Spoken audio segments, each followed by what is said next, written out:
Hey you, and welcome to this video where I will help you out how to delete your HankoTrade account.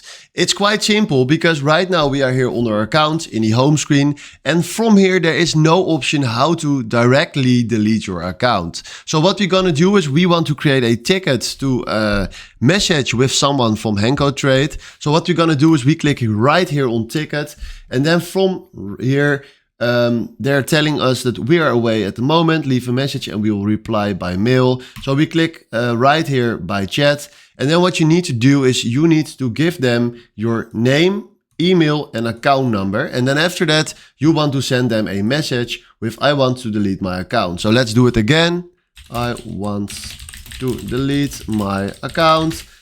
And then they will reply in your mail, but normally when they're open or when the company is opened, they will help you in this chat and tell you exactly what you need to do to delete your account. So this is the only way how you can delete your account on HankoTrade. Hopefully this was the video where I was looking for. Thanks for watching and have a wonderful day. Ciao.